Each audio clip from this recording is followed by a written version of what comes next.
Je pense tenir sur une branche. J'enchaîne, nuit blanche après nuit blanche.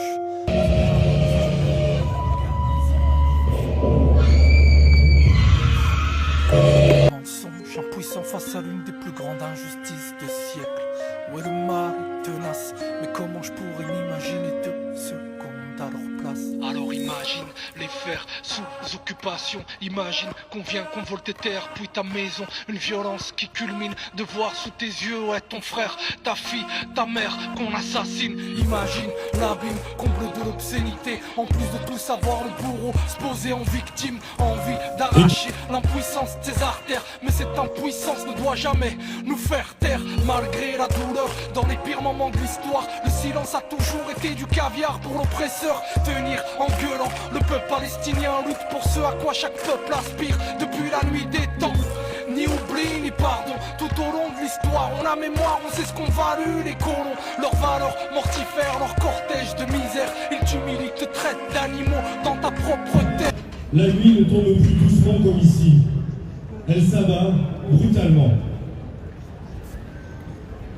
Depuis la reprise des bombardements, chaque jour apporte son lot de nouvelles tragédies. Des familles entières rayées de la carte, des enfants arrachés à la vie, des mères qui cherchent en vain leurs proches sous les décombres. Les chiffres eux-mêmes peinent à dire l'horreur. Plus de 52 000 morts, des dizaines de milliers de blessés, des quartiers entiers devenus des cimetières à ciel ouvert. Et les écoles deviennent des cibles, comme aujourd'hui, que la peur et la faim rongent les vivants. Si la résistance existe, dans un regard, dans un geste de solidarité, dans le refus de l'oubli, ce tie-in aujourd'hui n'est pas un simple geste symbolique.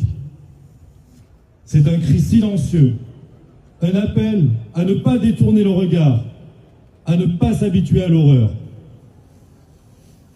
Ce qui se passe là-bas n'est pas inévitable. Ce qui se passe là-bas n'est pas loin de nous.